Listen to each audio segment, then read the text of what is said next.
আজকে আমার আনন্দের সীমা লঙ্ঘনের দিন। কাল বাসায় ফিরে একটা চমৎকার খবর পেয়েছি। আরিশা আপুকে অভ্র ভাইয়া দেখতে আসছে। না, ঠিক দেখতে আসছে না, ওনাদের বিয়ের জন্য বাবার কাছে প্রস্তাব নিয়ে আসছেন। সব ঠিকঠাক হলে আজই পাকা কথা হবে। আপু তাদের সম্পর্কের কথা বলাতে বিনা বাক্যে বাবা আর আম্মু মেনে নিয়েছেন। মেনে তো নেবেনই, অভ্র ভাইয়ার মতো হীরের টুকরো ছেলে দ্বিতীয়টি হয়। বাবা কাল ভাইয়ার সাথে ফোনে কথা বলে নিশ্চিত হয়েছেন উনি আসছেন কিনা। আমার বাবা আর আম্মু 60-এর দশকের বাবা মায়ের মতো নন। ছেলে মেয়েরা প্রেম করলে তাদের বিয়েতে দেয়াল হবেন এই চিন্তাধারণা তাদের একদম নেই। তারা আধুনিক। ছেলে যদি মেয়েকে পছন্দ করে, মেয়ে যদি ছেলেকে পছন্দ করে, মোট কথা ছেলে যদি ভালো হয়, তবে বিয়েতে কোন বাবা মা আপত্তি করবে? মেয়ের সুখই তো আসল। মেয়ের ভালোতেই বাবা মায়ের ভালো।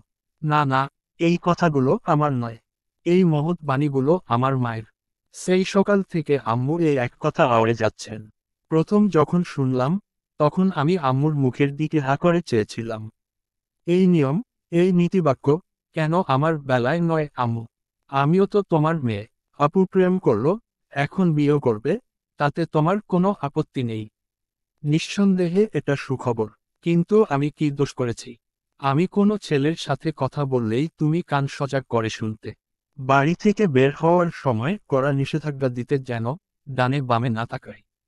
একবার তো বইয়ের ভেতর কোনো অজ্ঞাত ছেলের লাভ লেটার পেয়ে উদ্দাম কেলিয়েছিলে আমাকে। সেই ব্যথা এখনো আমার। জেগে ওঠে বলে ধারণা। কেন আম্মু? আমার প্রতি কেন এমন অবিচার? আমি কি তোমাদের কুড়িয়ে পাওয়া মেয়ে? দুঃখে আমার চোখ ছলছল করে উঠল। আপু এই বাড়ি থেকে গেলে আমিই তো থাকব। দেখব মা, তখন তুমি কি করো? হুহো, কিন্তু আমার ভীষণ চিন্তা হচ্ছে। অভ্র ভাইয়ার সাথে রুদ্র রওশন চৌধুরী আসবে না তো? যদি আসে, আসবেই তো। আপু তো বলল আসবে। আসার পর এখানে আমাকে দেখলে ওনার তো হার্ট অ্যাটাক হয়ে যাবে। সাথে অভ্র ভাইয়াও বিপদে পড়বেন। উনি যেই ধূর্ত, ঠিক বুঝে যাবেন অভ্র ভাইয়াই আমাকে চাকরি দিয়েছিলেন। আচ্ছা উনি এলে আমি লুকিয়ে থাকব। কোথায় লুকোবো? খাটের তলায়? নাকি আলমারির মধ্যে? হ্যাঁ তাই ভালো। কি দরকার ওনার সামনে যাওয়ার? এমনিতেই ওনাকে দু চোখে দেখতে ইচ্ছে করে না আমার। চিরন্তন অভদ্রলোক আগেই বলেছি। কি রে, খাম্বার মতো দাঁড়িয়ে আছিস কেন ওখানে? আলিশাকে সাজিয়েছিস? আম্মুর কথায় আমার ধ্যান কাটল। নড়েচড়ে উঠে বললাম, হ্যাঁ, না যাচ্ছি। আম্মু ভ্রু কুঁচকে বললেন, কি যে হয় তোর, যা তাড়াতাড়ি। ওনারা চলে আসবেন। আমার এখনো রান্না হয়নি। উফ, কতদিক যে সামলাব একা। ডিঙ্গি মেয়ে একটা কাজও পারে না। কোথায় একটু সাহায্য করবে, তাও হবে না। ধুর। আম্মু একঝাঁক বিরক্তি দেখিয়ে রান্নাঘরে চলে গেলেন। আমি অবাক হয়ে চেয়ে থাকলাম। আমার আম্মুর এই এক নিতান্ত বৈশিষ্ট্য, শুরু করবে অন্য কিছু কিন্তু শেষ করবে আমাকে দিয়ে। মানে শিরোনামে অন্য কেউ, উপসংহারে আমি। এটা হয়ে আসছে, নতুন কিছু নয়। আমি ফুস করে এক নিঃশ্বাস ফেলে আপুর রুমের দিকে এগোলাম। বাসার কাজের মেয়েটাকে দেখলাম, পুরো দমে ঘর গোছাতে ব্যস্ত। কমা, ঘরে আপুকে পেলাম না। একটু অবাক লাগলো। কই গেল আপু? নার্ভাস হয়ে কি বারবার ওয়াশরুমে যাচ্ছে? ওয়াশরুমের দরজায় নক করেও আপুর সাড়া নেই যখন, তখন একটু চিন্তা হলো। আপু আবার পালিয়ে টালিয়ে গেল নাকি? না তা কেন হবে? ওর ভালোবাসার মানুষের সাথেই না বিয়ে হতে যাচ্ছে। আমারও যদি এমন হতো, আমি তো লাফালাফি করতাম, হৈ হৈ করে নাচতাম। বারান্দার দরজাটা ঠেলে উকি দিলাম। পেতনিটা এখানে থাকলেও থাকতে পারে। হলো তাই। আপু বারান্দার গ্রিল ধরে দাঁড়িয়ে প্রকৃতি দেখছে। আমি গিয়ে ওর পাশে দাঁড়িয়ে খুব খুব করে কাশি দিলাম। বললাম, বিয়ের কনে আপনি এখানে কি করছেন? তৈরি হবেন না? আপনার রাজকুমার যে ঘোড়া নিয়ে আসছেন আপনাকে নিয়ে যাওয়ার তারিখ ঠিক করতে। আপু উত্তর দিল না। আমি ভ্রু কুঁচকে বললাম, এই আপু, কি হলো? আপুর সাড়া নেই। আমার খানিক খটকা লাগলো। আপুকে টেনে নিজের দিকে ফেরাতেই অবাক হলাম। আপু কাঁদছে। চোখের জল, নাকের জল মিশে একাকার। আমি বিস্মিত হয়ে বললাম, তুই কাঁদছিস? কিছু হয়েছে? আপু হুহু করে কেঁদে উঠে আমাকে জড়িয়ে ধরল। কাঁদতে কাঁদতে বলল, আমি বিয়ে করব না সেজুতি। তুই বাবাকে বল ওদের ফিরে যেতে। আমার চোখ তখন কপালে। অবাক হওয়ারই কথা। নিজেই তো নাচতে নাচতে প্রেম করেছে, এখন বিয়ে করবে না মানে কি? আপুকে নিজের থেকে ছাড়িয়ে বললাম, বিয়ে করবি না কেন? তুই তো অভ্র ভাইয়াকে ভালোবাসিস। আপু নাক টেনে বলল, ভালোবাসি, কিন্তু আমি তো তোদেরকেও ভালোবাসি। অভ্রকে বিয়ে করলে তোদের ছেড়ে যেতে হবে। আমি তোদের সবাইকে ছাড়া থাকতে পারবো না। পুরো ব্যাপারটা বুঝে উঠতেই আমারও মন খারাপ হয়ে এলো। সত্যিই তো, আজ বিয়ে পাকাপাকি হলে আপু তো আর কিছু দিনের মেহমান হবে, আমাদের ছেড়ে চলে যাবে অন্যের ঘরে। আমিও কি আপুকে ছাড়া থাকতে পারবো? এখনই ভাবতে বুকটা কেমন ফাঁকা ফাঁকা লাগছে। ও গেলে তো আমি মরেই যাব। আমার চোখ ভিজে উঠল। ওদিকে আপু কেঁদেই চলেছে। এখন আমিও যদি তাল মেলাই তবে আজ আর আপুর সাজগোজ হবে না। তাই যত্র নিজেকে সামলে হেসে বললাম, বোকা, তুই কি এখনই চলে যাচ্ছিস নাকি? আগে তো বিয়ে ঠিক হোক। বাবা তো বলেছেই তোর যখন সুবিধে তখন বিয়ের ডেট ফেলবেন। তাহলে আর ভাবতো, তোর এক কথায় অভ্র ভাইয়া ওনার বদমেজাজি ভাইকে নিয়ে ছুটে আসছেন আমাদের বাড়িতে। তুই যদি এখন বিয়ে না করিস, অভ্র ভাইকে ওনার রাগী ভাই গুলি করে উড়িয়ে দেবে না? আর আম্মু, উনি যে সকাল থেকে এত এত রান্না করলেন, সেসব কি করবেন? আরিশা আপু নাক ফুলিয়ে বলল, বুঝেছি, তোর আমার থেকে আম্মুর রান্না নিয়ে বেশি চিন্তা। আমি অসহায় চোখে তাকালাম। ইতোমধ্যে রুমের ওপাশ থেকে আম্মু চিল্লিয়ে বললেন, কইলে, তোদের কত দূর? ওনারা তো এলো বলে। এরপরে আর কি? অগত্যা আপু চোখ মুছে তৈরি হতে রুমে এলো। আমিও পিছু পিছু এলাম। আপু ওয়াশরুমে গিয়ে হাত মুখ ধুয়ে এসে ড্রেসিং টেবিলের সামনে বসল।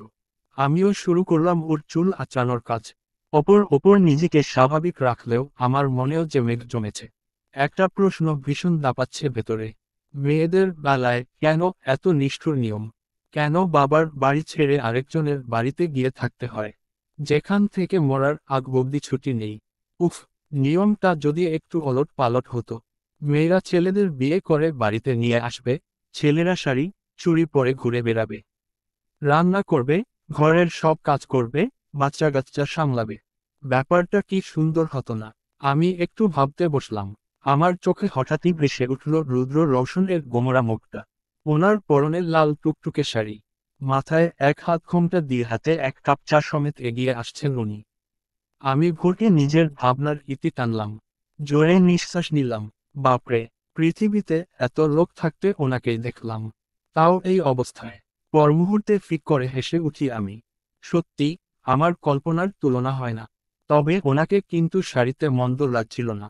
আমার হাসির শব্দ শুনে আপু অভিমানী কণ্ঠে বলল, আমি কাঁদছি আর তোর হাসি পাচ্ছে তাই না? হাস, যত পারি হাসতে থাক। একদিন তুইও এভাবে চলে যাবি, সেদিন আমিও হাসব। সবাই ঠিকই বলে, শত্রুর আরেক নাম ছোট বোন হয়। ফাজিল কোথাকার। আমি ভ্যাবাচেকা খেয়ে আয়নার ভেতর থেকে আপুর মুখের দিকে চেয়ে থাকলাম। মানে আমার সাথে ইদানিং কি হচ্ছে? হাসলাম এক কারণে, আর হয়ে গেল কি? আগেই বলেছিলাম, প্রকৃতি আমার সাথে বেইমানি করছে। আসলেই তাই। দীর্ঘশ্বাস ফেলে আবার মন দিলাম আপুকে সাজাতে। গাড়ি থেকে নেমে গলার টাই টিলে করল রুদ্র। মুখে তার বিস্তর বিরক্তি। অভ্র পেছনে নেমে দাঁড়ালো।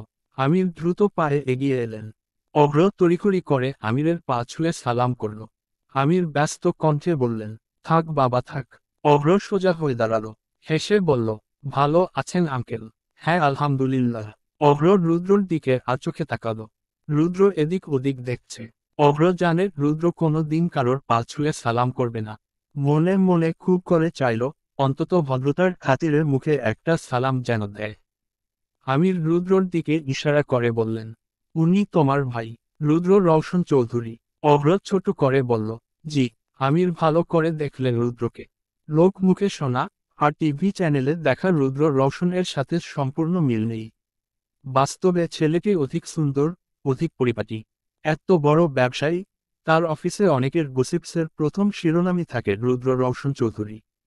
আর সেই লোক আজ তার বাড়ির চৌকাঠে সম্বন্ধ নিয়ে এসছে। এও কি ভেবেছিল, পেশায় সাংবাদিক হলেও আজ অবধি রুদ্র রওশন চৌধুরী ঘটিত কোনো কাজে তার যেতে হয়নি বলে সামনাসামনি রুদ্রকে এই প্রথম দেখা তার। মাত্র 29 বছর বয়সে এত অ্যাটিটিউড, চোখমুখ থেকে দাঁড়ানো, সব কিছুতে দাম্ভিকতা স্পষ্ট। অন্যদিকে নিজের নাম শুনে খার ফেরালো রুদ্র। অভ্রর সমস্ত চাওয়াকে পিষে দিয়ে হাত বাড়ালো আমিরের দিকে। হ্যালো মিস্টার আমির উদ্দিন। আমির অবাক হলেন।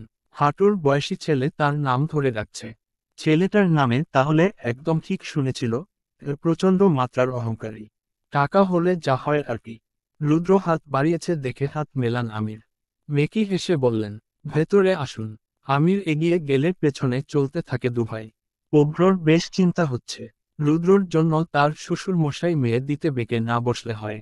কিন্তু রুদ্রকে কিছু বলার সাহস তার নেই। পর মুহূর্তে ভাবল, ধুর, তার ভাইয়ের জন্য যদি বিয়ে না হয়, না হবে। দরকার পড়লে সারা জীবন আইবুড়ো থাকবে। তবুও রুদ্রকে মুখ ফুটে কিচ্ছু বলা যাবে না। ভাই তো আসতেই চায়নি, সেই ইনিয়ে বিনিয়ে নিয়ে এলো। আসার পথে ভাই বারবার সতর্ক বাণীও দিয়েছে, সে বিয়ে সম্পর্কিত কিচ্ছু বলতে পারবে না। যা বলার অভ্রকে বলতে হবে। বিয়ে ভাঙলে সে কোনোভাবেই দায়িত্বে থাকবে না। আকাশ কুসুম ভাবতে ভাবতে বসার ঘরে এসে থামল অভ্র। আমিরের দেখানো সোফায় বসল দুজন। রাউন্ড শেপে সাজানো সোফাগুলো। শুরুতে আমির, তারপর অভ্র আর আমিরের মুখোমুখি সোফায় বসল রুদ্র। রুদ্র পায়ের ওপর পা তুলে বসতে আমির বেশ অপমানিত বোধ করলেন। এই ছেলে তো চূড়ান্ত বেয়াদব। গুরুজনদের সামনে পা তুলে বসেছে, ন্যূনতম জ্ঞান নেই। এদিকে অভ্র উসখুস করছে। আমিরের ভাবমূর্তিতে সে ঠিক বুঝে ফেলেছে ভাইয়ের এভাবে বসা ওনার পছন্দ হয়নি। নিজেকে স্যান্ডউইচের জেলি বলে মনে হচ্ছে অভ্রর। না পারছে ভাইকে কিছু বলতে আর না পারছে শ্বশুরকে বোঝাতে। দুদিক থেকেই পিষে পিষে পেস্ট হচ্ছে সে। আমিরের চাউনি নিয়ে রুদ্রর মাথা ব্যথা নেই। খানিকক্ষণ নিজের আশপাশ দেখে পকেট থেকে ফোন বার করে খাটতে শুরু করল সে। আমিরের প্রচণ্ড মেজাজ গরম হলেও রুদ্রকে নিয়ে মাথা ঘামানোর যুক্তি পেল না। ছেলের ভাই হোক যেমন তেমন, ছেলে মনের মতন হলেই হলো। তাছাড়া তার মেয়ের পছন্দ বলে কথা। সংসার যার সাথে করবে সে কেমন আগে সেটা বুঝতে হবে। দাঁড়ি, চারপাশের মানুষ গোল্লায় যাক। আমির চোখ সরিয়ে অভ্রর দিকে তাকালেন। অভ্র নিচের দিকে তাকিয়ে আছে। আমির হেসে জিজ্ঞেস করলেন, তাও বাবা, তোমার পরিবারে কে কে আছেন? অভ্র নরম কণ্ঠে বলল, জি, আমি আর ভাই দুজনই। বাবা আর মা। অভ্রর কণ্ঠস্বর খানিক মিলিয়ে এলো। আমির নিজের মতো বুঝে নিলেন। কোমল কণ্ঠে বললেন, ও আচ্ছা, বুঝতে পেরেছি। ওদের কথা বলার ফাঁকে রান্নাঘর থেকে ট্রেতে খাবার সাজিয়ে হাজির হলেন মুনারা। মুনারা একা নয়, পেছনে কাজের মেয়ে মনিও ছিল। আর তার পেছনে সেজুতি। সেজুতি মোচামুচি করছিল আসবে না বলে। মুনারা চোখ রাঙিয়ে জোর করে এনেছেন। এর দুটো কারণ হতে পারে। এক, তিনি সেজুতির আসতে না চাওয়ার সঠিক কারণ জানেন না। আর দুই, বড় বোনের শ্বশুর বাড়ির লোক এসছে, সেখানে ছোট বোন না গেলে হয়। তাছাড়া আরিশা তো বলল, সেজুতি যে অফিসে কাজ করে সেই অফিসের মালিক, ছেলের বড় ভাই। তাহলে লুকিয়ে থাকার কি যুক্তি? ভেবে পেলেন না তিনি। তাই জোরজবরদস্তি করে সেজুতিকে সাথে নিয়ে এলেন। ট্রে ভর্তি বাহারি ফলগুলো আমি সেন্টার টেবিলের ওপর রাখলাম। সেকেন্ডের কম সময়ে পুরো টেবিল ভরে গেল খাবারে। দুজন মানুষের জন্য এত খাবারের আয়োজন কেন বুঝে উঠলাম না। এরা তো রাক্ষস নয়। অর্ধেকের বেশি খাবারই নষ্ট হবে, পচবে। শুধু শুধু এত খরচার কি আছে কে জানে। বাবা তখন অভ্র ভাইয়ার সাথে কথা বলায় ব্যস্ত। আমি চোখ ঘুরিয়ে একবার রুদ্রকে দেখলাম। ও বাবা, কি আরাম! পায়ের ওপর পা তুলে ফোন টিপছেন। আম্মুকে দেখে অভ্র ভাইয়া সালাম করলেন। রুদ্র রওশন তখনও আমাকে দেখেননি। অভ্র ভাইয়া রুদ্রকে ডেকে আম্মুর পরিচয় দিলে উনি মৃদু কণ্ঠে বললেন, হ্যালো আন্টি। আমি থতমত খেলাম। একজন বয়স্কা মহিলাকে হ্যালো বলছে। এটা কি আমেরিকা পেয়েছেন উনি? মুরব্বিদের সালাম দিতে হয় সেটাও কি উনি জানেন না? উনি কি আসলেই অভদ্র? আম্মুর দিকে তাকিয়ে দেখলাম আম্মুও চোখে মুখে বিস্ময় ভাব নিয়ে চেয়ে আছেন ওনার দিকে। কোনো রকম হেসে জবাব দিলেন, হ্যাঁ। লো, বাবা আর অভ্র ভাইয়ার মধ্যে বিস্ময় না পেলেও অভ্র ভাইয়ার মুখে খুঁজে পেয়েছিলাম অসহায়ত্ব। আমি ঠিক বুঝে ফেললাম ভাইয়া ভয় আছেন। বিয়ে হবে কিনা সংশয় কাজ করছে ওনার। মনে মনে বললাম, আরে ভাইয়া, বিয়ে তো হবেই। আপনার অসভ্য ভাইয়ের জন্য কি আর আপনার মতো ভালো মানুষকে আমরা কষ্ট দিতে পারি? রুদ্র রওশন যে প্রচণ্ড ভাবে ছিলেন আমি জানি। উনি সে একবার চোখ তুলে আম্মুকে হ্যালো বলেছিলেন ওইটুকুই। তারপর আবার মন দিয়েছেন ফোন খাতায়। এমনকি আম্মু এর উত্তরে কি বললেন সেটা শুনেছেন কিনা সন্দেহ। আমি ওনার চেহারায় কারোর সাথে কোনো রকম আলাপ করার আগ্রহ খুঁজে পেলাম না। একবার কাউকে দেখছিলেনও না। কি ছিল ওনার ফোনের মধ্যে? এভাবে টেপার থেকে ঢুকে পড়লেই পারিস। এই যে আমি আস্ত একটা মানুষ। ওনার চোখের বালি, ওনার শত্রু উনি, সে আমাকেও লক্ষ্য করেননি। এই কিনা অভিভাবকের ছিরি। কোথায় বিয়ের কথা উনি তুলবেন, তা না করে ফোন টিপছেন। একে আনার থেকে না আনাই ভালো ছিল। অভ্র ভাইয়ার কপালটাও না। মায়া হচ্ছে আমার। বাবাকে দেখলাম অভ্র ভাইয়ার সাথে খুশগল্প জমিয়ে ফেলেছেন এর মধ্যে। আম্মুও হেসে হেসে কথা বলছিলেন। ওনারা হয়তো বুঝে ফেলেছেন যে এই মাত্রাতিরিক্ত অহংকারী লোকের সাথে কথা বলে লাভ নেই। উল্টে মুখ ব্যথা করবে, জিভ ক্ষতবিক্ষত হবে। আর তাছাড়াও লোকই তো দুজন। একজন যখন মুখে কুলুপ এঁটে আছে বাকিজনের সাথেই কথা সারবেন, এইটাই তো স্বাভাবিক। আম্মু আর বাবার যে অভ্র ভাইয়াকে বেশ পছন্দ হয়েছে তাদের মুখ দেখে বোঝা যাচ্ছে। বাবা হঠাৎ আম্মুকে বললেন আপুকে নিয়ে আসতে। অভ্র ভাইয়ার চেহারা তখন কেমন তসতসে হয়ে এলো লজ্জায়। আমার হাসি পেল। আম্মু আমাকে চোখের ইশারায় বোঝালেন আপুকে আনতে যেতে। আমিও দাঁড়াইনি, ছুটে গেলাম আপুর রুমে। আপুর শাড়ি পরেছিল, সাথে চুলে বিস্তর খোপা। ধীর পা হেঁটে আপুকে এনে বসালাম আম্মুর পাশেই। আপু একবার শুধু অভ্র ভাইয়াকে চোখ তুলে দেখল। অভ্র ভাইয়া তো পলক ফেলছিলেন না। যখন মাথায় এলো সামনে হবু শ্বশুর শাশুড়ি আছে তখন চোখ নামালো। আব্বু উঠে গিয়ে আপুকে অভ্র ভাইয়ার পাশে বসালেন। দুজনের মুখে মিটিমিটি হাসি, ক্ষণে ক্ষণে আর চোখে একে অপরকে দেখছে। এদের একে অন্যকে লুকিয়ে দেখার বিষয়টা আমাকে বেশ আনন্দ দিচ্ছিল। কিন্তু অদ্ভুত ব্যাপার হলো, রুদ্র তখনও তাকাননি। মানে এই লোক কিসের তৈরি? তুই এসেছিস কেন? তোর দামি ফোন দেখাতে? ভাইয়ের বিয়ের কথা বলতে এসে ভাইয়ের বউকে দেখবি না? অভ্র ভাইয়া ডাকলেই উনি তাকালেন। অভ্র ভাইয়া আপুর সাথে ওনার পরিচয় করালে আপু হাত উঁচিয়ে ওনাকে সালাম দিল। উনি বরাবরের মতোই একটুও না হেসে গ্রহণ করলেন। অবশ্য এবার ভদ্রলোকের মতো সালামের উত্তর দিলেন। সাথে সাথে আবার চোখ দিলেন ফোনের দিকে। আমার তখন ইচ্ছে করল এই মিষ্টিগুলো পানিতে গুলে ওনাকে গিলে খাওয়াতে।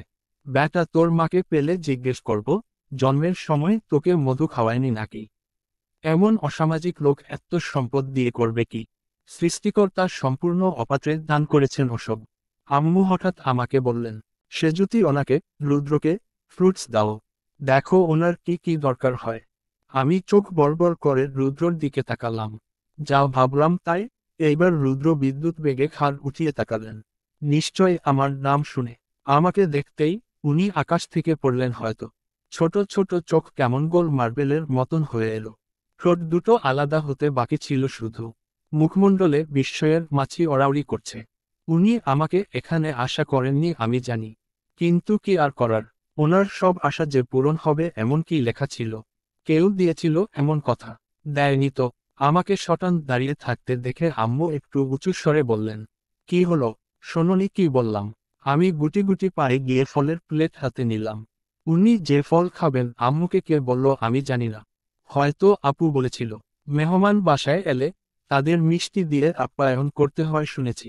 অভ্র ভাইয়ার বেলায় নিয়মটা পালন হলেও ওনাকে ফল খেতে বলা হলো কেন? ওনার মধ্যে যে নিমপাতায় ভর্তি, মিষ্টি খাইয়েও কাজ হবে না এটা কি সবাই জেনে ফেলল? আমি ওনার দিকে এগোতে এগোতে ভাবলাম, ও হ্যাঁ, কাল তো উনি বলেছিলেন উনি সুগার খানো না। নিশ্চয় তাই। রুদ্র রওশন আমার দিকে কেমন কেমন চোখে চেয়ে আছেন। কটমট করছে ওনার দৃষ্টি। কি চাচ্ছেন উনি? আমাকে চিবিয়ে খেতে, নাকি আমাকে মুখে পুরে কুলকুচি করতে? আমি প্লেট বাড়িয়ে দিয়ে ভদ্রভাবে বললাম, নিন। উনি আমার ভদ্রতার দাম দিলেন না। উল্টে শক্ত কণ্ঠে প্রশ্ন করলেন, আপনি এখানে কি করছেন? আম্মু, বাবা, অভ্র ভাইয়া, আপু সবাই কথা বলছেন। তাদের এদিকে খেয়াল নেই। আমি ওনাদের দিকে একবার চোখ বুলিয়ে আবার রুদ্র রওশনের দিকে ফিরলাম। সামান্য ঝুঁকে গিয়ে ফিসফিস করে বললাম, আমি এখানে একজন নাক উঁচু লোককে ফল খেতে দিচ্ছি। দেখতে পাচ্ছেন না আপনি কি অন্ধ? উনি দাঁত চেপে কিছু বলবেন এর আগে আবার বললাম, আমি এ বাড়ির ছোট মেয়ে, অভ্র ভাইয়ার একমাত্র হবু শালিকা। বুঝেছেন? উনি মুখ কুঁচকে বললেন, হোয়াট? অভ্রর গার্লফ্রেন্ড আপনার মতো ইডিয়টের বোন? আমি চোখ পাকিয়ে বললাম, লাগাম দিন মুখে। এটা কিন্তু আপনার অফিস নয়, এটা আমার বাড়ি। উনি ক্রুদ্ধ কণ্ঠে আস্তে করে বললেন, বিয়ে ক্যান্সেল। আমি অবাক হয়ে বললাম, মানে? উনি আবার বললেন, এই বিয়ে হবে না। উনি উঠে দাঁড়ালেন। আমি ভয়ে স্তব্ধ। মানে কি? আমার জন্য এখন আপুর বিয়ে ভাঙবে? ওনাকে দাঁড়াতে দেখে সবাই একঝুঁকে তাকালো। সবার চোখে মুখে প্রশ্ন। আম্মু জিজ্ঞেস করলেন, কিছু লাগবে বাবা? অভ্র ভাইয়াও একই প্রশ্ন করলেন, ভাই কিছু হয়েছে? অভ্র ভাইয়া একবার ওনার দিকে তাকাচ্ছিলেন একবার আমার দিকে। হবু শ্বশুর বাড়ি পেয়ে আমার আর রুদ্রর ঝামেলার কথা বেমালুম ভুলে বসলেও এবার বোধ হয় টনক নড়েছে ওনার। আমি ভাইয়ার দিকে অসহায় চোখে তাকালাম। ভাইয়া বুঝে নিলেন। ছোট হয়ে এলো ওনার মুখ। রুদ্র রওশন বললেন, অভ্র। আমি ধরফর করে ওনার মুখের কথা কেড়ে নিয়ে বললাম, ওয়াশরুম। রুদ্র রওশন আমার দিকে আশ্চর্যকিত হয়ে তাকালেন। কপাল কুঁচকে নিলেন প্রশ্নে। সবাই আমার দিকে তাকাতেই আমি বোকা বোকা হাসি দিয়ে বললাম, ওনার ওয়াশরুম পেয়েছে, উনি ওয়াশরুমে যাবেন। রুদ্র রওশন চৌধুরী হতভম্ব, হতচকিত, সাথে চূড়ান্ত ক্রোধিত। ওনার ইমেজের সাথে ওয়াশরুম কথাটির সম্পূর্ণ বেমানান, এটা চোখের দৃষ্টিতে বোঝাতে চাইছেন উনি। অভ্র ভাইয়া বারবার ডোব গিলছেন। তার অতি কাঙ্ক্ষিত বিয়ে হওয়ার আগেই ভেস্তে যাবে কিনা সেই ভয়ে জড়সড় ওনার গোলগাল চেহারা। আমি পড়েছি বিপাকে। প্রত্যেকে আমার দিকে যেভাবে তাকিয়ে আছে, আমার মাথা ঘুরছে। সবার চোখে মুখে প্রশ্নের ঝুড়ি। বাকিদের কথা না হয় সাইডে ছুঁড়ে ফেললাম, কিন্তু রুদ্র, উনি আমাকে যেভাবে দেখছেন, মনে হচ্ছে আমাকে তুলে আছাড় মারার তীব্র ইচ্ছে ওনার। কিন্তু সেসব নিয়ে ভাবলে কি চলে? আমার যে ওনার তেজকে এড়িয়ে গিয়েই বিয়ে ভাঙা আটকাতে হবে, বাই এনি চান্স উনি যদি মুখ ফুসকে বলেও ফেলেন, বিয়ে হবে না। আমার বাবাকে তো আমি চিনি, আত্মসম্মানে ঘা লাগায় উনি মরে গেলেও এই বিয়ে দেবেন না। মাঝখান থেকে অভ্র ভায়া আর আরিশার আপুর কপালটা পুড়বে। আর এই দুজন মানুষের অহেতুক কষ্টের সাক্ষী হব আমি। বিনা দোষে তাদের চোখের অপরাধী হয়েও থাকতে হবে। এটা তো আমি চাই না। হঠাৎ আম্মু বললেন, ওয়াশরুমে যাবে বাবা, এই সেজুতি দেখিয়ে দেনা ওনাকে। আমি মাথা কাত করলাম একপাশে। অভ্র ভাইয়াকে চোখের ইশারায় বোঝালাম, কিছু একটা করুন। অভ্র ভাইয়া তড়িৎ গতিতে উঠে দাঁড়ালেন, উদ্বিগ্ন কণ্ঠে বললেন, ভাই তুমি আমার সাথে এসো, আমি দেখিয়ে দিচ্ছি। আম্মু বললেন, না না তোমার যেতে হবে না, তুমি তো চিনবে না। সেজুতি আছে তো, ও নিয়ে যাক। আমিও আম্মুর সাথে সহমত। অভ্র ভাইয়া সবটা সামলাতে পারবেন কিনা সন্দেহ আছে আমার। রুদ্রকে দেখলাম অভ্রর কানের কাছে মুখ এগোলো, আমি শোনার চেষ্টা করলাম। যেহেতু ওনার পাশেই ছিলাম, শুনতে অসুবিধে হয়নি। উনি দাঁত চেপে আস্তে করে বললেন, অভ্র এই মেয়েটা তোর গার্লফ্রেন্ডের বোন তুই জানতি? অভ্র ভাইয়া উত্তর দিলেন না। বাবা আর আম্মুর দিকে তাকালেন, ওনারা শুনছেন কিনা বোঝার জন্য। শোনেনি, তবে সবার চোখে কৌতূহল থাকবেই তো, এরা কি ঘাস খেয়ে চলে? কিছু একটা হয়েছে বুঝেছে নিশ্চয়ই। অভ্র ভাইয়া মুখ ছোট করে কিছু বলবে আমি এর আগেই একটা অদ্ভুত কাজ করে বসলাম। সবার সামনে খপ করে ধরলাম রুদ্রর হাত। সবাই আমার দিকে অবাক হয়ে তাকালো তো বটেই, রুদ্র হয়তো বিদ্যুৎ বেগী চটকা খেলেন। উনি বা কেউ কিছু বলার আগেই আমি তাড়াহুড়ো দেখিয়ে বললাম, স্যার আপনি ওয়াশরুমে যাবেন। এদিকে ওয়াশরুম, আসুন না আসুন। রুদ্র বিস্ময়ে কিচ্ছু বলতে পারলেন না। বারবার আমার ধরে রাখা হাতের দিকে দেখছিলেন। বাবা আর আম্মুর কথা আমি জানি না, তবে অভ্র ভাইয়া আর আপু যে চকিতে তাকিয়ে আছে আমি বেশ বুঝলাম। আমাদের কুমোরর সম্পর্কের কথা একটু হলেও তাদের অবগত। তার ওপরে রুদ্রর বদমেজাজি, অহংকারী স্বভাব। এরকম লোকের হাত ধরেছি আমি। এ যে দুঃস্বপ্নের মতো অসুন্দর বস্তু। আমি কোনো কিছু আমলে না নিয়ে, লজ্জা শর্মের মাথা খেয়ে রুদ্রকে বসার ঘর থেকে টেনে টুনে নিয়ে এলাম। আমাদের ঘরে মোট 3টে বাথরুম। দুটো আমাদের দু বোনের ঘরে, আর একটা বসার ঘর পেরিয়ে ডাইনিং রুম পার হতে হয় সেজন্যে, বুঝতেই পারছেন, বসার ঘর পেছনে ফেলে এসেছি। সাথে বাকিদের। আমি ওনাকে নিয়ে ডাইনিং রুম অব্দি আসতেই উনি এতক্ষণ পর আমার হাতছাড়া মেরে ছাড়িয়ে দিলেন।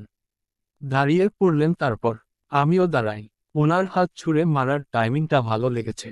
এই কাজ যদি সবার সামনে করতেন, তাহলে আর রক্ষে হতো না। উনি আমাকে দাঁত খিঁচে বললেন, আমাকে টাচ করার সাহস কোত্থ থেকে আসে আপনার? কথাটা বলেই উনি পকেট থেকে রুমাল বের করলেন। ঠিক যেই জায়গায় আমি ধরেছি, মুছতে শুরু করলেন সেখানে। আমি তবদা খেয়ে চেয়ে থাকলাম। এই লোক আমার ভাবনার থেকেও নাকুচু। হাইফেল টাওয়ারের মতো লম্বা তার নাকখানা। একটু ধরেছি বলে মুছতে হবে? আমাকে দেখে কি ময়লার স্তূপ মনে হয় ওনার? না তা কেন হবে? সকালবেলা পুরো একটা সাবান দিয়ে গোসল সেরেছি, শ্যাম্পু করেছি। ওনার এমন অতিরিক্ত ফাত্রামির জন্য আমার ইচ্ছে হলো ওনাকে দুটো কঠিন কথা শোনাতে। হাত মুছতে মুছতেই উনি বিড়বিড় করছিলেন, ডিসগাস্টিং, আমি এখানে আসতেই চাইনি। এই বেয়াদব মেয়ে যেখানে যায় সেখানেই কেন চলে আসে? এরকম আরো অনেক কিছু। অন্যদিন হলে হয়তো কিছু বলতাম, কিন্তু আজ যেতে গেলে চলবে না। নরম কণ্ঠে বললাম, দেখুন, আমি আপনাকে এমনি এমনি এখানে আনিনি, এমনি এমনি আপনাকে ছুঁয়নি। দরকারি কথা ছিল বলেই। উনি ভ্রু কুঁচকে বললেন, আপনার কথা? আপনার কথা মানেই তো ইরিটেটিং বকবক। আমি আপনার ওসব ফালতু কথাবার্তা শুনতে চাই না। আচ্ছা, শুনতে হবে না, কিন্তু আপনি আমার জন্য ওনাদের বিয়ে ভাঙতে চাইছেন কেন? আমার আপুর কি দোষ? কেন মানে? আপনার বোন নিশ্চয় আপনার মতোই হবে। আর আমি জেনেশুনে আপনার মতো মেয়ের বোনের সাথে কোনো রকম সম্বন্ধ করব না। আমার ভাই সারা জীবন ধুকে মরবে, সেটা আমি কিছুতেই ঘটতে দিতে পারি না। আমি আপনার বাবাকে এক্ষুনি বলবো, এই বিয়ে হবে না। ব্যাস। উনি যেতে নিলেই আমি ধরফর করে ওনার কোট টেনে ধরলাম পেছনে থেকে। উনি একই রকম অবাক চোখে তাকালেন, একবার নিজের কোটের দিকে, পর মুহূর্তে আমার মুখের দিকে। আমি অসহায় কণ্ঠে বললাম, প্লিজ এমন করবেন না, প্লিজ। উনি ঘুরে আমার দিকে সরু চোখে তাকালেন। আমি আগের থেকেও কোমল স্বরে বললাম, আমি জানি অব্র ভাইয়া আপুকে যতই ভালোবাসুক, আপনি বললেই উনি এক কথায় এখান থেকে উঠে চলে যাবেন। কিন্তু আমার আপুর কি হবে? আর অব্র ভাইয়ার? আপু আর ভাইয়া দুজন দুজনকে 3 বছর ধরে ভালোবাসে। ওদের ভালোবাসা পূর্ণতা পাওয়ার সময় যখন আসছে তখন আপনি এরকম করবেন না। অনুরোধ। আপনার যত রাগ আমার ওপর। আপু তো কিছু করেনি। বিশ্বাস করুন, আমার আপু একদম আমার মতো নয়, ও সম্পূর্ণ আলাদা। নম্র, ভদ্র, ঘরোয়া। আমি তো 1 কাপ কফি বানাতে 20 মিনিট লাগিয়েছিলাম, কিন্তু ও ঘরের সব কাজ পারে। অভ্র ভাইয়া খুব সুখী হবেন। ভালোবাসার মানুষকে নিজের করে পাওয়ার মতো সুখ আর কিছু হয়। আজ আপনি বিয়ে দিতে না চাইলে অভ্র ভাইয়া বিয়ে করবেন না। মুখ ফুটে কিছু বলবেনও না। কিন্তু ভেতরে ভেতরে উনি যে গুমরে মরবেন না সেটার নিশ্চয়তা দিতে পারবেন আপনি। আপনি তো আমার জন্য, আমার ওপর রাগের কারণে এসব ভাবছেন। আপনি বরং আমাকে শাস্তি দিন। আপনার যত ইচ্ছে আমাকে দিয়ে কাজ করাবেন, খাটাবেন। আমি দরকার পড়লে সারা অফিস আওয়ার দাঁড়িয়ে থাকব। আপনার সব কাজ করব, একটাও কথা বলবো না যাতে আপনি বিরক্ত হন। এমন কিচ্ছু করব না। আপনার যত ইচ্ছে আমাকে ধমকাবেন, বকবেন। কিন্তু ওনাদের সাথে এরকম করবেন না। আমি হাত জোর করছি, অনুরোধটা রাখুন আমার। ভালোবাসার মানুষ আলাদা হয়ে গেলে কত কষ্ট হয় সেটা যে হারায় সিল বোঝে। এই কষ্ট আমার আপুকে দেবেন না। আমি আপনার পায়ে পড়ছি। আমি ওনার পা ধরতে গেলেই উনি দ্রুত সরে গেলেন। আস্তে করে বললেন, এ কি করছেন? প্লিজ এমন করবেন না। বিয়ে ভাঙার কথা বলবেন না। উনি আমার দিকে অদ্ভুতভাবে চেয়েছিলেন। আমার চোখ চিকচিক করছে পানিতে। আমি থামতেই উনি ফুঁস করে এক নিঃশ্বাস ফেলে ছোট করে বললেন, ওকে হোক। আমার মুখমণ্ডল চকচক করে উঠল। বিস্তর হেসে বললাম, থ্যাংক ইউ সো মাচ। আমি হাসছি। যাক, লোকটাকে দেখতে পাথরের মতো শক্ত হলেও মন একটু হলেও নরম। আমার অনুরোধ রাখলেন এই অনেক। আমি ওনার দিকে তাকাতেই দেখলাম উনি আমার দিকে শান্ত চোখে তাকিয়ে আছেন। আমাকে ফিরতে দেখে যত্র অন্যদিকে মুখ ঘুরিয়ে নিলেন। বললেন, এবার নিশ্চয়ই এখান থেকে যেতে পারি। আমি মাথা কাত করলাম। উনি বিরক্তি দেখিয়ে চলে গেলেন। উনি অদৃশ্য হলে আমি বুকে হাত দিয়ে লম্বা শ্বাস ফেললাম। আর একটু হলে আমার আপুর বিয়ে দিচ্ছিল কাছে। লোকটা প্রচণ্ড মারাত্মক। মারাত্মকের থেকেও বেশি মারাত্মক। হুটহাট বলে দিল বিয়ে হবে না। ভাগ্যিস বাবা শোনেননি, না হলে কি হতো কে জানে। একটু বাদে আমিও গেলাম বসার ঘরে। ওনারা চারজন, মানে আপু, অব্র ভায়া, আম্মু, বাবা সবাই গল্প করছেন আগের মতন। রুদ্র বসে আছেন চুপচাপ। এবার ফোন টিপছেন না, বরং বড্ড ভাবুক তার চেহারা। সুগভীর মনোযোগে কিছু ভাবছেন। আমি ওনার থেকে চোখ সরিয়ে বাকিদের দিকে তাকালাম। আব্বু আমাকে ওনার পাশে বসতে ইশারা করলেন। আব্বুর চেহারা স্বাভাবিক। তার মানে আব্বু কিছু মনে করেননি আমি রুদ্রকে টেনে নিয়ে যাওয়ায়। তবে আম্মুর চেহারায় অন্য কিছু ছিল। আমার দিকে কেমন করে দেখছিলেন। আমি বেশি না ভেবে গিয়ে আব্বু আর আপুর মাঝখানে বসলাম। আপু আমাকে জিজ্ঞেস করল, সেজুতি, এ মাসের শেষে তোর পরীক্ষা টরীক্ষা নেই তো? আমি একটু ভেবে বললাম, না, নেই। কেন? আব্বু বললেন, ভাবছি ওদের আন্টিবলের কাজটা এ মাসের শেষে সেরে ফেলবো। আমি উচ্ছ্বসিত কণ্ঠে বললাম, ওয়াও, আর বিয়ে কবে? অভ্র ভাইয়া বললেন, তার 15 দিন বাদে। আমার এবার মন খারাপ লাগলো। আর অল্প কিছুদিন আপু আমাদের সাথে থাকবে ভাবতেই হাত পা ছড়িয়ে কাঁদতে ইচ্ছে করল। কিন্তু বুঝতে দেইনি কাউকে। আপুকে দেখলাম হাসছে। কে বলবে এই মেয়ে সকালে নাকে কান্না কেঁদেছে বিয়ে করব না বলে। অবশ্য দুনিয়ার সব আনন্দ একদিকে, আর ভালোবাসার মানুষকে আপন করে ভাবার সুখ অন্যদিকে। এই সুখ সবাই পায় না, আমার আপু পাচ্ছে এই অনেক। আব্বু রুদ্রর দিকে তাকিয়ে সহজ কণ্ঠে বললেন, তাহলে মিস্টার চৌধুরী, ওই কথায় থাকলো। এ মাসের 25 তারিখে এনগেজমেন্ট। রুদ্র ছোট করে বললেন, ঠিক আছে। রুদ্র কথাটা বলার সময় একবার আমার দিকে তাকালেন। চোখাচোখি হতেই উনি আবার অন্যদিকে ফিরলেন। সেদিন দুপুরের খাবার আমাদের বাড়িতে সারার কথা থাকলেও সেটা আর হয়নি। যদিও ব্যাপারটা আমরা ভেবেছিলাম, কিন্তু রুদ্র কি আর এক জায়গায় বসে থাকার লোক? বিয়ের ডেট ফাইনাল মানে ওনার আর এখানে কাজ নেই। অহেতুক বসে থেকে লাভ আছে। ওনাকে যেতেই হবে, আর এক সেকেন্ডও থাকা যাবে না। আমি ওনার মধ্যে অধিক ব্যস্ততা দেখলেও অভ্র ভাইয়ার মধ্যে এক ফোঁটাও খুঁজে পাইনি এসবের। ওনার আর আপুর আলাপ শেষই হচ্ছিল না। সবার মধ্যে থেকেও কি যে বুজুর বুজুর ফুসুর ফুসুর করছিল কে জানে। আমি কান পেতে শোনার চেষ্টা করেও শুনতে পাইনি। এত আস্তে কেউ কিভাবে কথা বলে সেটাও ভেবে পেলাম না। না মানে, আমি একটু আস্তে কথা বললেও সবাই বলে মাইক্রোফোন চেঁচাচ্ছে। কাজিন সমাজে আমি লাউড স্পিকার নামে বিখ্যাত ছিলাম। সে যাকগে, রুদ্র রোশন আর অভ্র ভাইয়া তো চলে গেলেন। রুদ্র যখন হেঁটে গাড়ি অবধি যাচ্ছিলেন, আমার কেন জানি না আমার কল্পনার সেই শাড়ি পরা রুদ্রর কথা বারবার মাথায় আসছিল। আর আমি ওনার দিকে চেয়ে চেয়ে ঠোঁট টিপে হাসছিলাম। রুদ্রর আমার হাসি পছন্দ হয়নি। সে ভ্রুকুচকে দেখছিলেন আমাকে। আমার হাসিটা ঠিক কি নিয়ে বোঝার জন্য কয়েকবার নিজের পা থেকে মাথা অব্দিও তাকালেন। এতে আমার হাসি আরো বাড়ছিল। এই লোকের বুদ্ধির বহর দেখে হাসি তো পাবেই। এতে আমার দোষ কোথায়? উনি শেষ বিরক্ত হয়ে গাড়িতে উঠলেন। গাড়ির জানলা দিয়ে এমনভাবে আমার দিকে তাকালেন, যেন নীরবে ঘোষণা দিচ্ছিলেন, কাল আসুন অফিসে, মজা দেখাবো। ওনার চোখের ভাষা পড়েই আমার হাসি উবে গেল। কাল আমার জন্য আবার যুদ্ধ অপেক্ষা করছে। আমি আর না হেসে কাঠের পুতুলের মতো সোজা হয়ে দাঁড়িয়ে থাকি আপুর পাশে। আপু কি সুন্দর হাত নেড়ে অভ্র ভাইয়াকে বিদায় জানাচ্ছিল। ইস, আমারও যদি একটা বয়ফ্রেন্ড থাকতো। ওনাদের গাড়ি অগ্নি এগিয়ে দিয়ে বাবা ঘরের ভেতর চলে যান।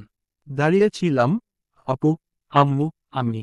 রুদ্রদের গাড়ি উধাও হলেও আপু হাত নেড়েই যাচ্ছে। মুখে বস্তা ভর্তি কালো মেঘ। যেন কত বছর পর দেখবে আবার। আমি ভাবছিলাম, আপু আবার কেঁদে না ফেললে হয়। যা নিব্বা নিব্বি প্রেমীদের। হঠাৎ আমার কনুই ধরে টান মারল কেউ। আমি চমকে তাকিয়ে দেখলাম আম্মু। আম্মু কটমটে কণ্ঠে বললেন, তোর কি বুদ্ধি কিচ্ছু নেই? আমি আকাশ থেকে পড়ে বললাম, থাকবে না কেন? কি করলাম আবার? আম্মু রাগী কণ্ঠে বললেন, কি করেছিস? দস্যি মেয়ে, এত বড় হয়েছিস, বসের হাত টেনে ওয়াশরুমে নিয়ে যাচ্ছিলি কেন? উনি হাঁটতে পারেন না, নাকি উনি পুরুষ মানুষ নন? এভাবে হাত ধরে কেউ? আমার মেজাজ হঠাৎই চটে এলো। মানে আম্মু আমাকেই পায়।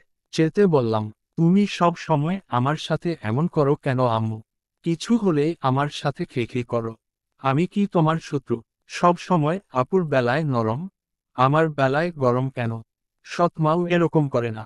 ধুর ছাতার মাথা, এর জন্য থাকতেই মন চায় না এখানে। আমি জীবনে প্রথমবার আম্মুর ওপর চোটপাট দেখিয়ে নিজের ঘরের দিকে চলে আসি। পেছনে আম্মু আহত দৃষ্টিতে তাকিয়েছিলেন, দেখতেই পাইনি। আম্মু যে আমার দিকে তাকিয়ে বললেন, আমি সৎ মায়ের মতো করি, সেটাও কান অবধি আসেনি আমার। শুনলেই বা কি করতাম? আম্মুকে সান্ত্বনা দিতে গেলে উল্টে খেপে যেত। তার থেকে থাক, আপু আর বাবাই সামলাক। আমি তো আম্মুর চোখে উড়ে যাওয়া ধুলো। বেশিক্ষণ জমে না থাকাই ভালো, ইনফেকশন হয়ে যাওয়ার ভয় থাকে। Underscore underscore underscore underscore underscore. Rocking চেয়ারের হাতলটা কালো রঙের। চেয়ারের পা গুলোতেও একই রং। কালো শার্ট পরিহিত এক যুবক যে দোল খাচ্ছে সেখানে, দেখে বোঝার জন্যেই। হুহু করা রাতের অন্ধকারে সব মিশে একাকার। শুধু তার উজ্জ্বল মুখখানা স্পষ্ট।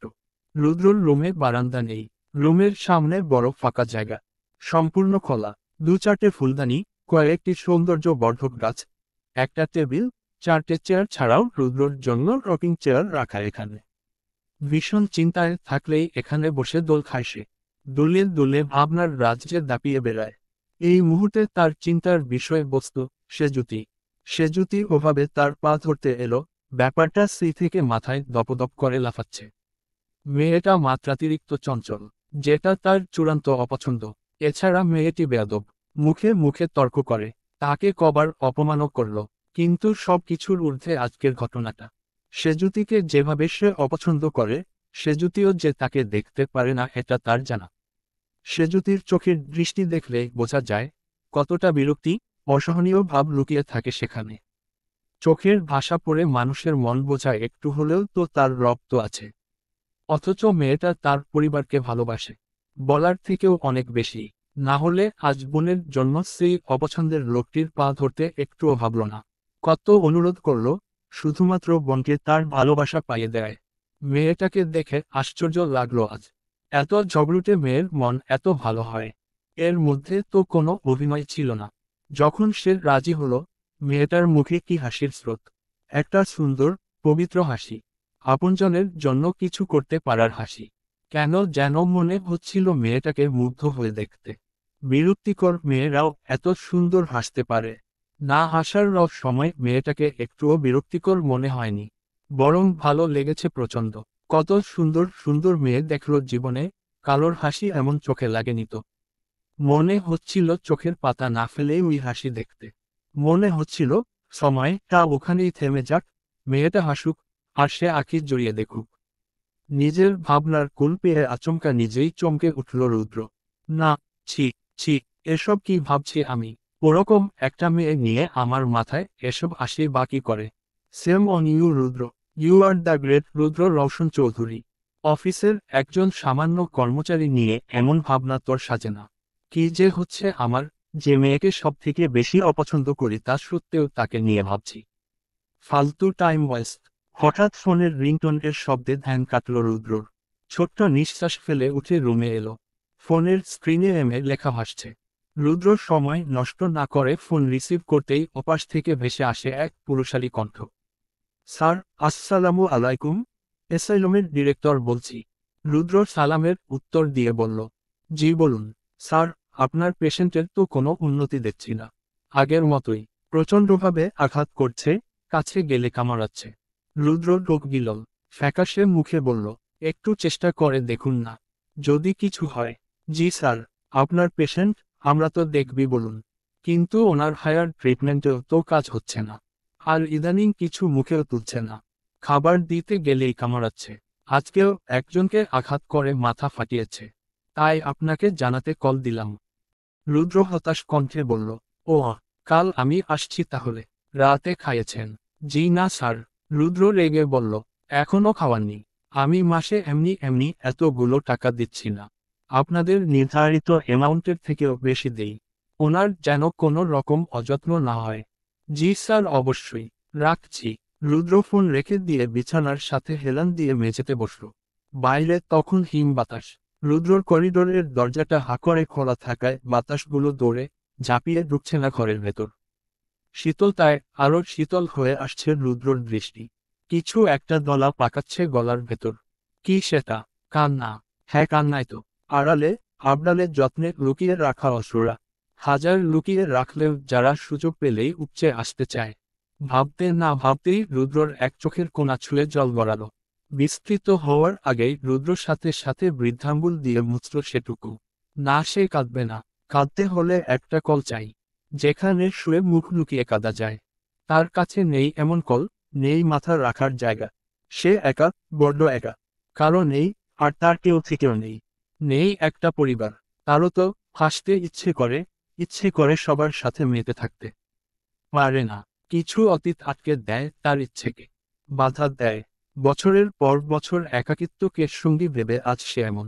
অথচ একটা সময় তার দুষ্টুমিতে দিশেহারা হয়ে পড়তেন বাবা মা। কোথায় তারা? একটু দেখুক না, তাদের দুষ্টু ছেলেটা আজ কতটা গম্ভীর, কতটা এগুয়ে। দেখলে কি তাদের ভালো লাগবে? তারা খুশি হবে? হবে তো। সেজুতির বাবা মাকে দেখে ক্ষণিকের জন্য নিজের বাবা মায়ের মধ্যে হারিয়েছিল রুদ্র। বারবার চোখের সামনে মায়ের কোমল মুখটা ভাসছিল, তাই তো তাদের দেখতে চেয়েও দেখেনি। ফোনের মধ্যে ডুবে ছিল নিজের মনোযোগ সরাতে। কবে তার জীবনের অন্ধকার দূর হবে? কবে একটু আলো আসবে তাকে ছুতে? হাসাবে তাকে, প্রাণ খুলে হাসাবে। নিজেকে দমিয়ে রাখার জ্বালা যে অনেক ভয়ানক, বড্ড বেশি অসহিষ্ণু। আন্ডারস্কোর। আমির তোয়ালে দিয়ে মুখ মুছতে মুছতে ঘরে এলেন। মুনারা তখন চুপ করে বিছানার এক কোণে বসে আছেন। আমির তোয়ালেটা দরজার ওপর মেলে দিয়ে এসে বসলেন পাশে। কি হলো, মুখ ভার কেন? আজ তো পুরোটা দিন আপনাকে সময় দিলাম, অফিসেও যায়নি। মুনারা উত্তর দিলেন না। আমির ভ্রু কুঁচকে বললেন, কিছু হয়েছে? কথা বলছো না যে? মুনারা কাঁদো কাঁদো কণ্ঠে বললেন, জানো, তোমার ছোট মেয়ে আমায় কি বলেছে? কে সে জ্যোতি? তা ছাড়া আর তোমার ছোট মেয়েকে? আর কটা মেয়ে আছে তোমার? না না, তা বলিনি। ও আবার তোমায় কি বলল? মুনারা আমিরের দিকে ঘুরে বসলেন। মন খারাপ করে বললেন, বলেছে আমি নাকি ওর সাথে সৎমায়ের মতো করি, আমি নাকি ওকে শত্রু ভাবি। মুনারার চেহারায় দুঃখ ভাব স্পষ্ট, কিন্তু কথাটা শুনে হেসে ফেললেন আমির। এই জন্য তোমার খারাপ লাগছে? মুনারা অভিমানী কণ্ঠে বললেন, হাসছ তুমি? তোমাকে তো বলেনি তাই না? মেয়ে তো বাপের ন্যাওটা, আমাকে বলেছে। আমি বুঝতে পারছি আমার কেমন লাগছে, কষ্টে বুকটা ফেটে যাচ্ছে আমার। আহা, তুমিও না, বাচ্চা মেয়ে কি বলতে কি বলেছে সেসব ধরে বসে আছো। আর একটা কথা অবশ্য ঠিক, তুমি সেজুতির সাথে একটু বেশিই কঠোর। মুনারা অবাক হয়ে তাকালেন। আমির একটু কেসে বললেন, আরিশার বেলায় তোমার যেই নিয়ম, সেজুতির বেলায় সেটা নয়। এটা আমিও দেখেছি, আমিও জানি। তুমি তো আরিশাকে কখনো মারোনি, অথচ সেজুতি কিছু করলেই ওকে লাঠি নিয়ে তেড়ে যাও, বকো, ধমকাও। এসবের জন্যেই মেয়েটা ভাবে তুমি ওকে কম ভালোবাসো। That's it. মুনারা উদাস কণ্ঠে বললেন, এমন কেন করি তুমি জানো না? নাকি বোঝো না? আরিশা যেমন সেজুতি কি তেমন। সেজুতির বুঝো, বুদ্ধি কম। ও চঞ্চল হলেও অতিরিক্ত সরল। বাইরের প্যাচ ও বোঝে না, কার মনে কি আছে ও জানে না। আর আজকালকার জগতে এমন মানুষের যে কোনো দাম নেই। সবাই এদের নিয়ে মজা করে, ঠকায়। আমার সেজুতি তাদের খপ্পরে পড়লে ও কি বুঝবে কে ওর ভালো চায় কে নয়? আরিশার মতো ওর বুদ্ধিজ্ঞান থাকলে আমার কি এত কঠোর হতে হতো? আমি ওকে শাসনে রাখি যাতে অন্তত আমার ভয়ে সিটিয়ে থেকেও যেন ও নিজের চাঞ্চল্যকে থামায়। তোমার মনে নেই, ওর যখন 10 বছর চলছে, তখন একবার আমার ঘরে চোর এলো। ও কি করলো? চোরকে দেখেও ছেড়ে দিল, উল্টে ওর জমানো টাকা তাকে দিয়ে বলল, এগুলো দিয়ে খাবার খেতে। কত বোকা মেয়েটা! আমির হেসে বললেন, এটা বোকামো নয় মুনা, এটা ওর ভালো মনের পরিচয়। চোর লোকটাকে সবার প্রথমে ও দেখল, কাউকে না ডেকে নিজের জমানো টাকা দিয়ে লুকিয়ে যেতে সাহায্য করলো বলেই লোকটা চুরির সব জিনিসপত্র রেখে গিয়েছিল। সেটাও তো ভাবো। মুনারা উদ্বেগ নিয়ে বললেন, আমি ওসব জানি না বাপু। আমার মেয়ের সাদা মনের দাম কি সবাই দেবে নাকি? আমার বড্ড ভয় হয়। একে তো একটা কাজ ঠিকঠাক পারে না, দুইয়ে এত লাফিয়ে বেড়ায়। কি হবে ওর? কে বিয়ে করবে ওকে? আর এ বিয়ে নিয়ে এত আগে ভাবছ কেন? সময় এলে সব হবে। আমার সেজুতির জন্য একটা নম্র, ভদ্র ছেলে দেখব আমি, যে ওকে বুঝবে, ভালোবাসবে, ওর চঞ্চলতাকে মূল্য দেবে, বিরক্ত হবে না। এমন ছেলে পাবো তো আমরা, নিশ্চয় পাবো। সেজুতির কপালে থাকলে সে একদিন ঠিক মিলবে। এত ভেবো না, নাও শুয়ে পড়ো। মেয়ের বিয়ে সামনে, কত কাজ কাল থেকে। তা যা বলেছ, জামাইকে আমার ভীষণ ভালো লেগেছে। কি শান্ত, কথাবার্তা কত মার্জিত। আমির নাক ফুলিয়ে বললেন, আর ওর ভাইটাকে দেখলে, কি বেয়াদব, অভদ্র, বড়দের সাথে কথা বলার ধরন টুকুও জানে না। আহা, জানবে কি করে? ওদের বাবা মা আছে বলতো। তাছাড়া বড়লোকরা একটু আকুটু ওরকম হয়। কিন্তু ছেলেটা কি সুন্দর, দেখলে মনে হয় চেয়ে থাকি। ভীষণ মায়া মুখে। আমার সেজুতির জন্য অমন একটা ছেলে পেতাম যদি। আমির হুঙ্কার দিয়ে বললেন, খবরদার, এই কথা দ্বিতীয়বার বলবে না। ওইরকম অভদ্র, অহংকারী ছেলের সাথে এই আমির উদ্দিন মরে গেলেও তার মেয়ের বিয়ে দেবে না। দরকার হলে দিন মজুরের সাথে বিয়ে দেব। মন পরিষ্কার থাকবে ওদের। ওরকম জ্ঞানহীন লোকের সাথে কখনো নয়। মুনারা মুখ বেঁকিয়ে বললেন, হ্যাঁ, রুদ্র রওশন চৌধুরীও যেন আপনার মেয়েকে বিয়ে করতে লাফাচ্ছে। ওনার কি মেয়ের অভাব আছে নাকি? আগে আপনি দেখুন, নিজের মেয়ের জন্য পাত্র পান কিনা। আমির শুভ্র হেসে বললেন, সে তো পাবই। আমার বিশ্বাস, আমার মেয়ের মন স্বচ্ছ কাচের মতন।